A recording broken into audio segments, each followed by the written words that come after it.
सरकारी कैश, माफियाओं की ऐश।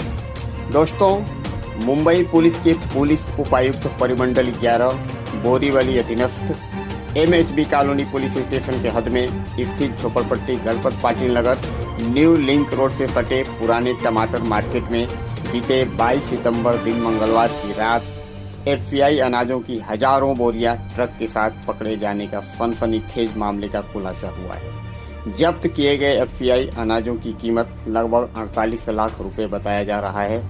सूत्रों से मिली जानकारी के अनुसार किसी जागरूक व्यक्ति की सूचना पर बोरीवली विधानसभा के विधायक सुनील राणे जब इस गोदाम पर पहुंचे तो वहां का नजारा देखकर उनकी आंखें फटी की फटी रह गईं। गोदाम के अंदर से लेकर बाहर तक FCI अनाजों, गेहूं और चावल से भरी इन हजारों बोरियों को बाजार के साधारण बोरियों में बदलने का काम मजदूरों द्वारा जोर शोर से किया जा रहा था।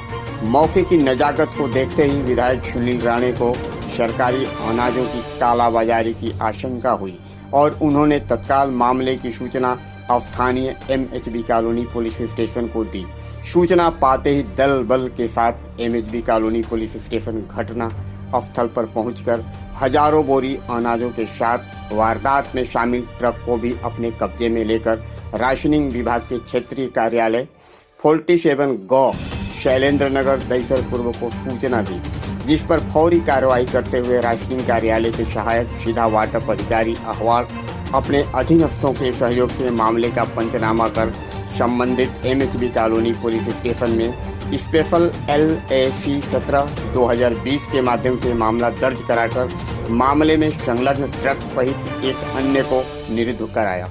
सूत्रों से मिली जानकारी के अनुसार जब्त अनाजों की कीमत लगभग 38 लाख रुपए बताया जा रहा है। मामले के जानकार लोगों का कहना है कि राशनिंग माफियाओं का यह गोरख धंधा बीते लगभग 4-5 महीने से बदस्तूर चल रहा था। लीजिए सुनिए क्या कहते हैं इस मामले पर बोरीवली विधानसभा के विधायक सुनील राणे। कि कुछ लोगों ने ये खबर दी थी कि कल रात से साधारण 2-3 ट्रक FCI में से निकल के FCI के रजिस्टर्ड जिसमें अनाज भरा जाता है, ऐसी जिसको हम बोरी कहते हैं, जो बोरी पे हर बोरी पे एक FCI का स्टैंप होता है, उस रजिस्टर्ड जिसको बोरी कहते हैं, ऐसी बोरियां लेके कुछ ट्रक जिसको टोमेटो मार्केट कहते हैं दहीसर में, यानी बोरीवली के सरहद पे, तो वहाँ पर खबर मिलने के पश्चात मैं और कुछ कार्यकर्ता वहाँ पर पहुँचे और उस गोदाम में, जिस गोदाम को किसी ने वहाँ पर कोई वॉचमैन नहीं था, कुछ नहीं था, उस बोरियों के साथ साथ 2-4 बोरियाँ ऐसी थी कि जहाँ पर ये लग रहा था कि FCI के गोदामों के निशान इसके ऊपर है। फिर पता चला कि एक भरा हुआ ट्रक पुलिस ने रात को कुछ खबर मिलने के पश्चात पकड़ा है, लेकिन उसके ऊपर FIR दर्ज नहीं हुई है। हालांकि बोरीवली के रेशनिंग कमेटी के अध्यक्ष होने के नाते मैं स्वयं पुलिस स्टेशन के वहाँ पर गया। हमारे वहाँ के पूर्व नगर सेवक शिवा शेट्टी वहाँ पर थे, बहुत सारे कार्यकर्ता थे। हमने ये मांग की कि वहाँ पर FIR दर्ज होना चाहिए और FIR उसके पश्चात दर्ज किया गया। मैंने हमारे रेशनिंग के डिप्टी कंट्रोलर शेवाले जी को फ़ोन किया, फिर श्रीमान शेवाले ने अपनी टीम भेजी और वहाँ पर हमारे रेशनिंग के सभी अधिकारियों ने, वहाँ पर महिला अधिकारी स्वयं गई और वहाँ पर FIR दर्ज हुआ है।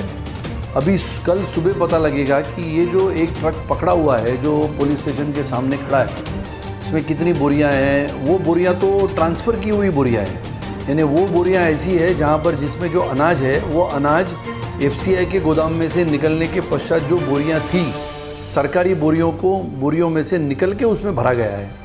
तो ये कितने महीनों से चल रहा था, तो मेरी जानकारी ऐसी है कि पिछले 1-1.5 महीने से ये चोरी चल रही थी। और अगर ये सरकार का अनाज गौर गरीब जनता के घर में जाने का जो अनाज है और जिसको चोरी करके काले बाज़ार में बेचने का काम जो भी कर रहे थे, उनको कड़ी सी कड़ी सज़ा मिलने के लिए हम प्रयत्नशील रहेंगे और हमारी गरीब जनता को न्याय देने की बात हम पूरी करेंगे। गोडाउन लीगल है कि नहीं पता नहीं, लेकिन उसकी एक जो वीडियो हमारे पास है वो हम आपको भेज सकते हैं, वो आप दिखा सकते हो दर्शकों को कि ऐसे गोडाउन जो बने हुए हैं वो किसके हैं। महानगर पालिका लगातार कार्रवाई की बात करती है, तो यहाँ पर लगे हुए इतने बहुत भारी मात्रा में लगे हुए गोडाउन किसके हैं, इसकी जानकारी महानगर पालिका कब करेगी। हम स्वच्छता अभियान के बारे में बात करते हैं, सुंदर अपना देश और सुंदर अपनी बोरीवली हो, ऐसी बातें करते हैं। तो आज जाके परिस्थिति देखो कि वो टोमेटो मार्केट क्यों कहते हैं टोमेटो मार्केट है। वहाँ पर अंदर जो बनी हुई इलीगल चीज़ें जो है, जो अनधिकृत बांधकाम है, वो कौन है? इन अनधिकृत बांधकाम करने वालों का सरगना कौन है बोरीवली दहिसर में? इसकी जानकारी निश्चित रूप से ये प्रशासन ने लेनी चाहिए। आने वाले समय में निश्चित रूप से भारतीय जनता पार्टी ये अनधिकृत बांधकामों के ऊपर कार्रवाई करने के लिए मांग करेगी। कोरोना कालखंड के मुश्किल दौर में, जिसमें हर सामान्य व्यक्ति एक समय की रोटी के लिए दर बदर भटकने के लिए मजबूर हो गया था, समाज के ऐसे मजबूर लोगों की सेवा सहायता के लिए सरकार की तरफ से उपलब्ध कराए जा रहे इस तरह के मदद का बंदरबांट निश्चित तौर पर घोर निंदनीय है। इस मामले में समाज के जागरूक लोगों द्वारा दोषियों का पता लगाकर कड़ी से कड़ी सजा दिलाने की मांग कर रहे हैं। कैमरामैन दिलीप विश्वकर्मा के साथ संवाददाता विनोद श्रीवास्तव, सुप्रीम टीम समाचार, मुंबई।